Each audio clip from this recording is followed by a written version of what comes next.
بسم اللہ الرحمن الرحیم۔ اللهم صل على سيدنا ومولانا محمد افضل صلواتك بعدد معلوماتك وبارك وسلم وصل عليه۔ بسم اللہ الرحمن الرحیم۔ عزیز طلباء کرام،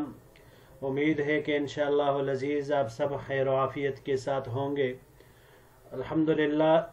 ایک مرتبہ پھر جامع السنن الترمذی کے ابواب الاطعمۃ عن رسول اللہ صلی اللہ علیہ وسلم کے ایک اور سبق کے ساتھ اللہ جل شانہ نے آپ کی خدمت میں حاضر ہونے کا موقع عنایت فرمایا۔ آج ہمارا سبق نمبر 28 ہے اور یہ ابواب الاطعمۃ عن رسول اللہ صلی اللہ علیہ وسلم کا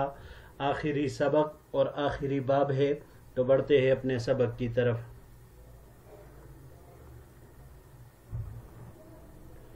باب ما جاء فی کراہیت البیتوتۃ وفی یدہ غمر۔ یہ باب ہے ہاتھ پر چکناہٹ کی صورت میں سو جانا مکروہ ہے، اس کے بیان میں۔ وبہ قال حدثنا احمد بن منیع قال حدثنا یعقوب بن ولید المدنی عن ابن ابی ذئب عن المقبوری عن ابی ہریرہ رضی اللہ تعالی عنہ قال۔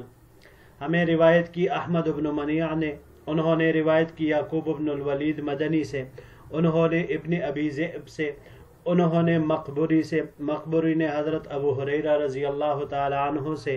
کہ ابو ہریرہ رضی اللہ تعالی عنہ نے ارشاد فرمایا، قال رسول اللہ صلی اللہ علیہ وسلم ان الشیطان حساس لحاس فاحذروه علی انفسکم، کہ حضور نبی کریم صلی اللہ علیہ وسلم نے ارشاد فرمایا کہ بے شک شیطان یہ حساس، تاڑنے والا، سونگھنے والا اور چاٹنے والا ہے۔ فاحذروه علی انفسکم، اس سے اپنے آپ کو بچاؤ۔ من بات وفی یدہ ریح غمر فاصابہ شیء فلا یلومن الا نفسہ، اور جو سو گیا اور اس کے ہاتھ پر چکنائی کی بو ہو اور اسے کچھ ہو گیا، کوئی تکلیف اسے پہنچی، بس وہ اپنے سوا کسی دوسرے کو ملامت نہ کرے۔ ھذا حدیث غریب من ھذا الوجہ وقد روی من حدیث سہیل بن ابی صالح عن ابیہ عن ابی ہریرہ عن النبی صلی اللہ علیہ وسلم۔ یہ حدیث غریب ہے اس سند سے، اور اس کو روایت کیا ہے سہیل ابن ابی صالح نے اپنے والد سے، اور انہوں نے ابو ہریرہ سے، انہوں نے نبی کریم صلی اللہ علیہ وسلم سے۔ وبہ قال حدثنا محمد بن اسحاق ابو بکر البغدادی قال حدثنا محمد بن جعفر المدائنی قال حدثنا منصور بن ابی الاسود عن الاعمش عن ابی صالح عن ابی ہریرہ رضی اللہ عنہ قال۔ ہمیں روایت کی محمد ابن اسحاق ابو بکر البغدادی نے، انہوں نے روایت کی محمد ابن جعفر المدائنی سے، انہوں نے روایت کی منصور ابن ابی الاسود سے، انہوں نے روایت کی اعمش سے، اعمش نے ابو صالح سے، ابو صالح نے روایت کی ابو ہریرہ رضی اللہ تعالیٰ عنہ سے، ابو ہریرہ رضی اللہ تعالیٰ عنہ حضور نبی کریم صلی اللہ علیہ وسلم کا ارشاد نقل کرتے ہیں، قال رسول اللہ صلی اللہ علیہ وسلم، کہ آپ صلی اللہ علیہ وسلم نے ارشاد فرمایا، من بات وفی یدہ غمر فاصابہ شیء فلا یلومن الا نفسہ، کہ جس نے رات اس حال میں گزاری کہ اس کے ہاتھوں میں چکناہٹ کی بو تھی اور اسے کوئی تکلیف پہنچی، کوئی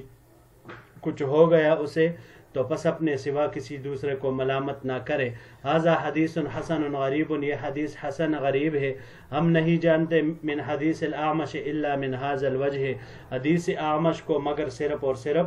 اس سند کے ساتھ۔ آخر ابواب الاطعمۃ، یہ ابواب الاطعمہ کا آخر ہے، یعنی یہی باب اس کا آخری، اور یہ روایت اس کی آخری روایت ہے۔ جی عزیز طلباء کرام، اب کھانے میں اختتام پر دوسرے آداب کی طرف اشارہ ہے کہ اکثر کھانوں میں چونکہ روغنیات اور چکناہٹ دسومت یہ زیادہ ہوتی ہے، مثال کے طور پر گوشت کے ساتھ چربی ہوتی ہے، دیگر کانوں میں گھی وغیرہ اس کا اثر ہوتا ہے، چاہے کوکنگ آئل ہو، دیسی گھی ہو، جو بھی ہو،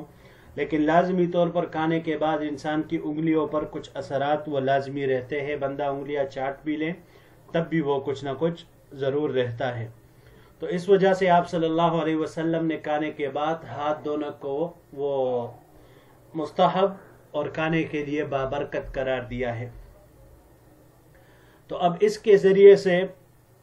انسان جب کھانے کے بعد اپنے ہاتھ دھوتا ہے صابن وغیرہ سے، تو جب صابن سے ہاتھ دھوئے جاتے ہیں تو اس سے وہ چکناہٹ اور کھانے کی وہ بو وہ مکمل طور سے ختم ہو جاتی ہے۔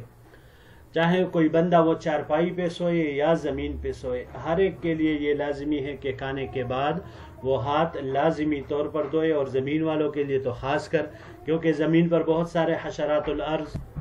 چوہے، سانپ وغیرہ یہ چیزیں پائی جاتی ہے، تو اس لیے اس میں خطرہ بہت زیادہ ہوتا ہے کہ جب گندے ہاتھوں کے ساتھ بندہ سوئے گا تو اس میں ہر طرح کا خطرہ وہ ممکن اور متصور ہو سکتا ہے۔ اب یہاں پر غمر کا لفظ آیا ہے۔ غمر غین اور میم کے فتحہ کے ساتھ جیسے یہاں پر استعمال ہوا ہے، چکناہٹ کو کہا جاتا ہے، لیکن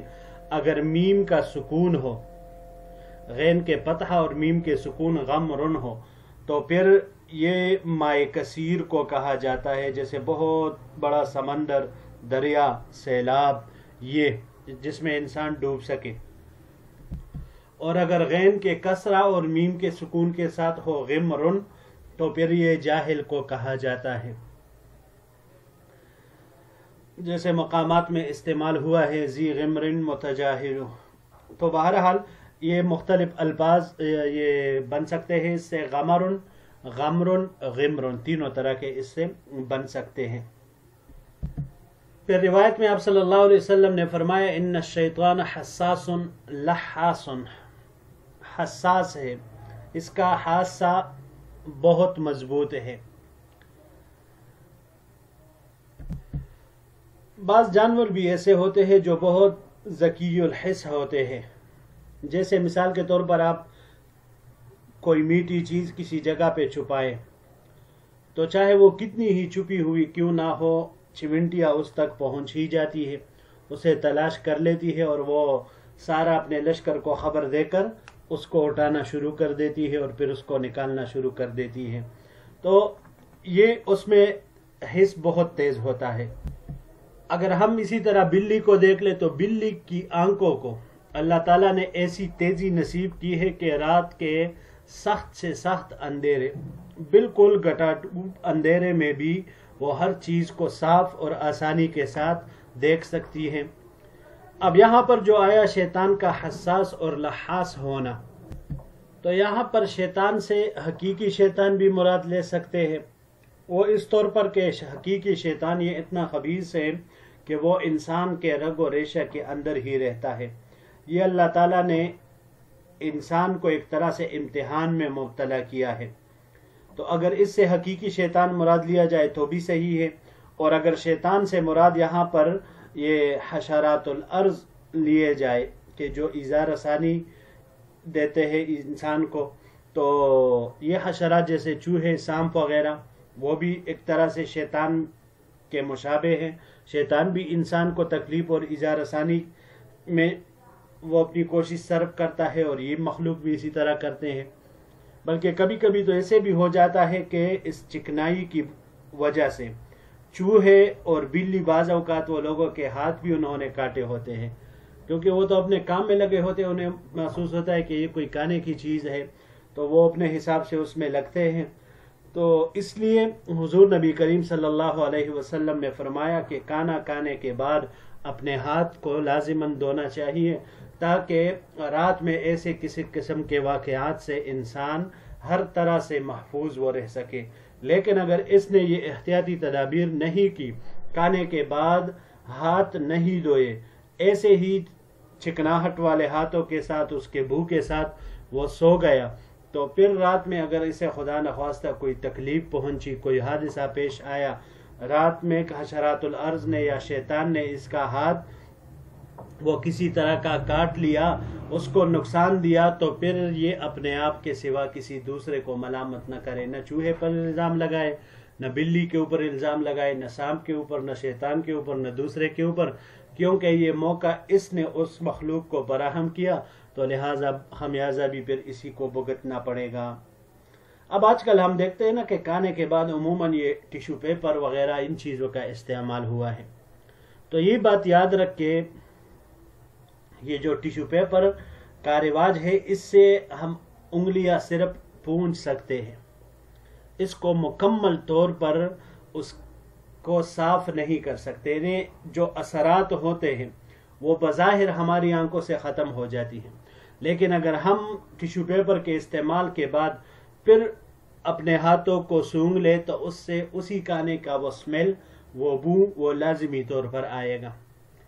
یہ ایک مجرب بات ہے، تجربے کی بات ہے، انسان خود اس پر ٹرائی کرے، کوشش کرے، پتہ چل ہی جائے گا۔ لیکن جب آپ ہاتھ کو دھوتے ہیں،